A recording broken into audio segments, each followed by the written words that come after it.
বাংলাদেশের বিপক্ষে টি-20 সিরিজে পরাজিত হওয়ার পর আবারও পাকিস্তান দল তাদের দলে ফিরিয়ে নিয়ে এলো অভিজ্ঞ ফাস্ট বোলার শাহেন শাহ আফ্রিদি এবং হারিস রউফকে। অর্থাৎ দীর্ঘদিন পর আবারও টি-20 স্কোয়াড ভুক্ত হলেন হারিস রউফ এবং শাহেন শাহ আফ্রিদি। এবং এই দুই অভিজ্ঞ ফাস্ট বোলারের প্রত্যাবর্তনের দিন আবারও বিজয়ের দেখা পেল পাকিস্তান।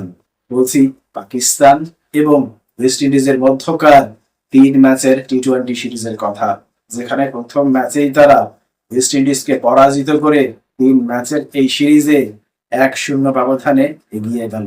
আমরা যদি ঘটনাবহুল এই ম্যাচের শুরুর দিকে তাকাই, তাহলে দেখতে পাই শুরুতেই এই ম্যাচে টসে বিজয়ী হয়েছিল ওয়েস্ট ইন্ডিজ এবং ওয়েস্ট ইন্ডিজ টসে বিজয়ী হওয়ার পর শুরুতেই পাকিস্তানকে ব্যাটিং এর আমন্ত্রণ জানায়। ব্যাটিং করতে নামার পর পাকিস্তান নিজেদের ইনিংসে 6 উইকেট হারিয়ে 178 রান করতে সক্ষম হয়, যেখানে মুখ্য ভূমিকা ছিল দলের উদ্বোধনী ব্যাটার সাইয়িম আইয়ুবের, যিনি 38 বল মোকাবেলা করে 57 রানের একটা কার্যকর ইনিংস খেলেন। দেখুন, আধুনিক টি-20তে 178 রান কখনোই বড় কোনো রান নয়। ইনফ্যাক্ট আগের সিরিজেই কিন্তু, অর্থাৎ ওয়েস্ট ইন্ডিজ এবং অস্ট্রেলিয়ার মধ্যকার আগের সিরিজেই কিন্তু ওয়েস্ট ইন্ডিজ 200+ রান করার পরেও সেই স্কোরকে ডিফেন্ড করতে পারেনি, যে কারণে পাকিস্তানের ভেতর অন্যরকম একটা শঙ্কা ছিল। পাকিস্তান কি পারবে 178 রানকে ডিফেন্ড করতে? অবশেষে সকল শঙ্কা দূরে ঠেলে দিয়ে ঠিকই তারা এই 178 রানকে ডিফেন্ড করলো। যদিও বা শুরুর দিকে কিন্তু বেশ ভালো একটা শুরু পেয়েছিল ওয়েস্ট ইন্ডিজ, কিন্তু পরবর্তীতে মিডল ওভারে পাকিস্তানের স্পিনারদের দুর্দান্ত বোলিং এর সামনেই সেই অর্থে আর পেরে ওঠেনি ওয়েস্ট ইন্ডিজ, যে কারণে শেষ পর্যন্ত 14 রানের একটা পরাজয় মেনে নিতে বাধ্য হয়।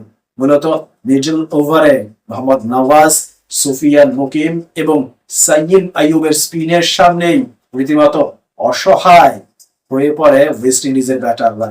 এই 3 স্পিনার মিলে মিডল ওভারেই 6 উইকেট শিকার করেন। মোহাম্মদ নওয়াজ 23 রানের বিনিময়ে 3টি, সুফিয়ান মুকিম 20 রানের বিনিময়ে 1টি এবং সাইয়িম আইয়ুব 20 রানের বিনিময়ে 2টি উইকেট শিকার করেন, যে কারণে শেষ পর্যন্ত 14 রানের এই পরাজয় মেনে নিতে বাধ্য হয় ওয়েস্ট ইন্ডিজ। ব্যাটিং এর পর বল হাতেও বেশ ভালো আলো ছড়িয়েছেন সাইয়িম আইয়ুব। মূলত তার এমন অলরাউন্ড নৈপুণ্যের উপর ভর করে শেষ পর্যন্ত এই ম্যাচে বিজয়ে হাসি হাসে পাকিস্তান, যে কারণে তার এমন অলরাউন্ড নৈপুণ্যের পুরস্কার হিসেবে এই ম্যাচের সেরা খেলোয়াড়ও নির্বাচিত হয়েছেন এই তরুণ ক্রিকেটার।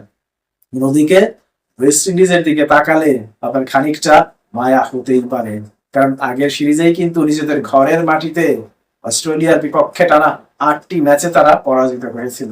প্রথমে 3টি টেস্ট ম্যাচে পরাজিত হয়েছিল এবং পরবর্তীতে 5টি টি-20 ম্যাচে পরাজিত হয়েছিল, যে কারণে তাদের সামনে সুযোগ ছিল পরাজয়ের এই অদৃশ্য বৃত্ত ভেঙে আবারও জয়ের বন্দরে পৌঁছানো।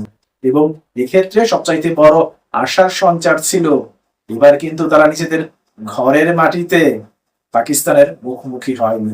এবার তারা মুখোমুখি হয়েছিল ফ্লোরিডার লাডার হিলে, কিন্তু ফ্লোরিডার লাডার হিলে এসেও সেই একই দুর্ভাগ্য মেনে নিতে বাধ্য হলো ওয়েস্ট ইন্ডিজ। এখন দেখা যাক ওয়েস্ট ইন্ডিজ পরবর্তী ম্যাচে পরাজয়ের এই বৃত্ত ভেঙে আবারও বিজয়ী হতে পারে কিনা, কিংবা পাকিস্তান দ্বিতীয় ম্যাচে এসে ওয়েস্ট ইন্ডিজকে পরাজিত করে 1 ম্যাচ হাতে রেখেই এই সিরিজ জয় নিশ্চিত করতে পারে কিনা। প্রিয় দর্শক, ঘটনাবহুল এই ম্যাচ নিয়ে আপনার কোনো মন্তব্য কিংবা মতামত থাকলে অবশ্যই তা কমেন্ট বক্সে লিখে জানান। ভালো থাকবেন সবাই। আল্লাহ হাফিজ।